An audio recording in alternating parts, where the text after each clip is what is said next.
where your people cheer on some of the world's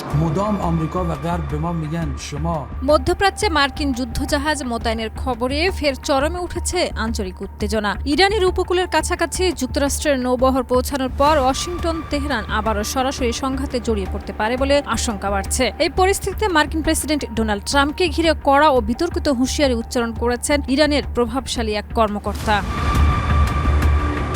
ইরানের জ্যেষ্ঠ ভাবাদর্শী নেতা হাসান রহিমপুর আজগাদি বলেন, ইরানের উচিত ট্রাম্পকে বন্দী করা, ঠিক যেভাবে যুক্তরাষ্ট্র ভেনেজুয়েলার প্রেসিডেন্ট নিকোলাস মাদুরোর বিরুদ্ধে পদক্ষেপ নিয়েছিলেন। ইরানের অভ্যন্তরীণ বিক্ষোভ ইস্যুতে ওয়াশিংটনের অবস্থানের প্রতিক্রিয়াতেই তিনি এই মন্তব্য করেছেন বলে জানিয়েছে বিভিন্ন গণমাধ্যম।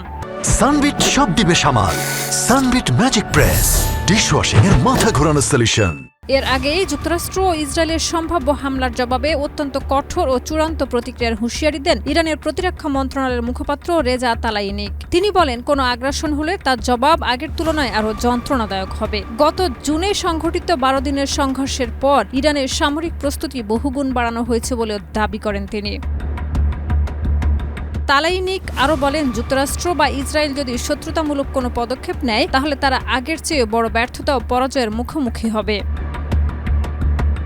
এদিকে মধ্যপ্রাচ্যে যুক্তরাষ্ট্রের একটি বিমানবাহী রণতরী পৌঁছানোর খবরের পর ইরানের পররাষ্ট্র মন্ত্রণালয় স্পষ্ট করে জানিয়েছে, বিদেশি যুদ্ধজাহাজের উপস্থিতি তেহরানের প্রতিরক্ষা নীতি বা কূটনৈতিক অবস্থানে কোনো পরিবর্তন আনবে না। পররাষ্ট্র মন্ত্রণালয়ের মুখপাত্র ইসমাইল বাঘাই বলেন, ইরানের অবস্থান পরিষ্কার, আমরা কখনো যুদ্ধকে স্বাগত জানাইনি, আবার কূটনীতি ও সংলাপ থেকেও সরে যায়নি। তিনি আরও যোগ করেন, জনগণের পূর্ণ সমর্থন নিয়েই দেশ রক্ষায় ইরানের দৃঢ়তা ও সক্ষমতা অটুট রয়েছে, আর বিদেশি যুদ্ধজাহাজের আগমন সে দৃঢ়তাকে কোনোভাবেই নড়বড়ে করতে পারবে না। শাহিদা রুবি, মাই টিভি।